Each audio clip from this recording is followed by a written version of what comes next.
Hello and welcome to the Stevie P channel. For today's reaction video, we're going to be looking at all four quarterfinals of the URC to try and see what we can expect in the semi-finals this weekend, to see what the upsets were, how the upsets happened, and if any of these sides are sort of early favourites. Well, for me, more maybe to see if any of these sides can beat a Leinster, for example. First up, we're going to be looking at Glasgow versus Munster, which was marred by a red card, which we'll talk about as well. This actual video doesn't show it brilliantly, but it's an interesting debate.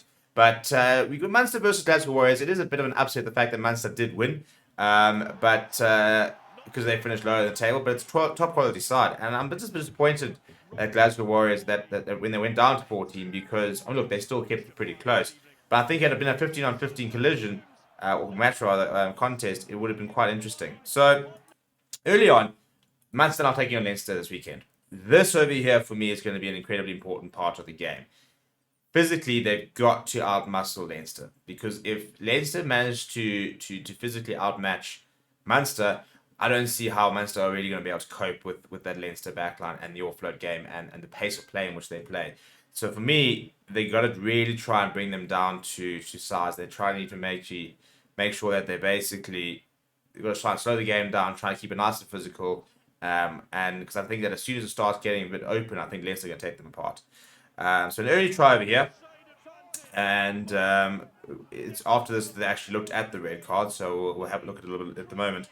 But look at the shot that came from Fekatoa there. Yeah, defensively probably should have been a bit better, but they're sort of grinding them down. But after this, I said we're going to look for the red card a little bit here. This is not the challenge, or that is the man who received the red card. And once again, by the way, but this is an interesting point, because Tom Jordan, they're about to go back and look at a tackle on him on Conor Murray. He's once again gone pretty high in this tackle. They're going to try and find that the challenge that was the red card, which was... I think they played after this. Yeah, so let's look at it, shall we? I don't think you can complain. I do not think you can play.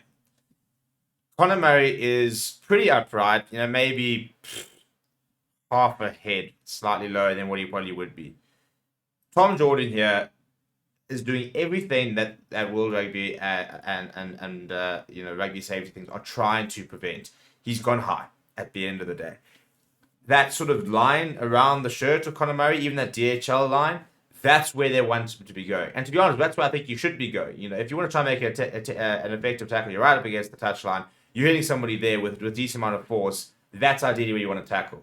You're tackling somebody like that, there's no head-on-head collision possible. Whereas now, you are going to see this. And I think I can actually slow this down a little bit. I used to know how to do it. But, you by sort of going that high, there we go.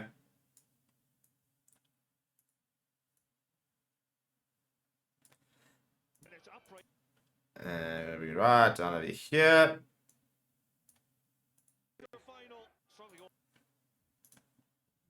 No, man.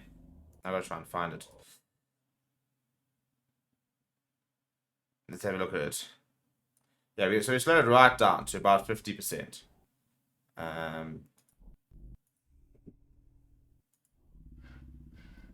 And let's have a look at it in slow mo. It's for me, it's pretty straightforward call. And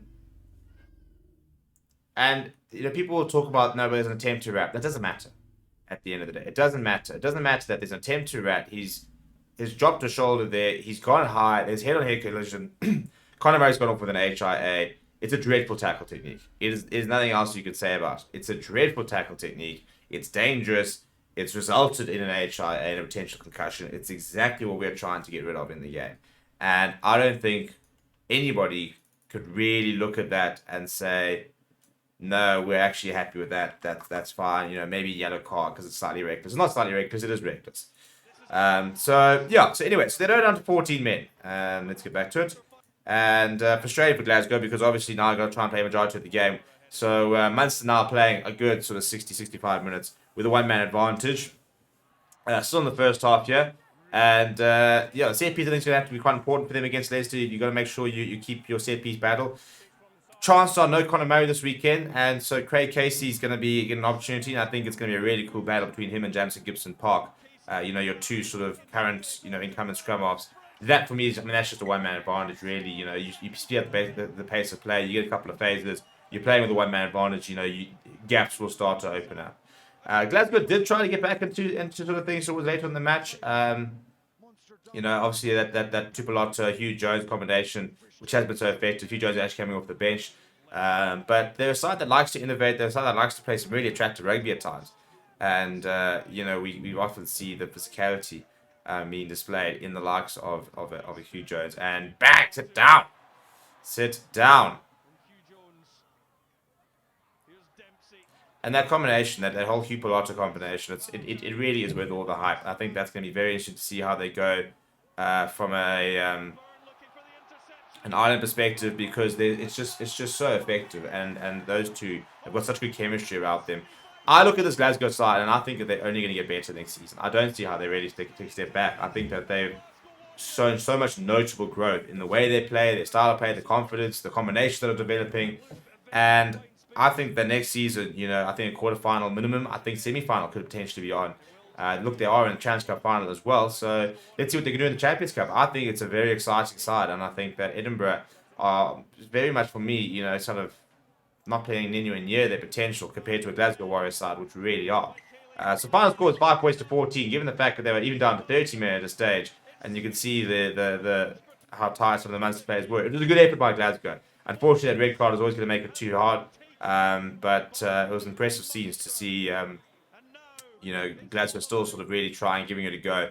But the question is, does the Munster side have enough to try and get a victory on the weekend? Probably not, I think, with all the injuries. But you never know. You never know. We saw a massive upset in the form of Connacht versus Ulster. So maybe we'll see some more upsets this weekend. Please do smash like on the video. Please do subscribe to the channel as well. Thank you very much for watching. My name is Stephen. I'll chat to you guys soon.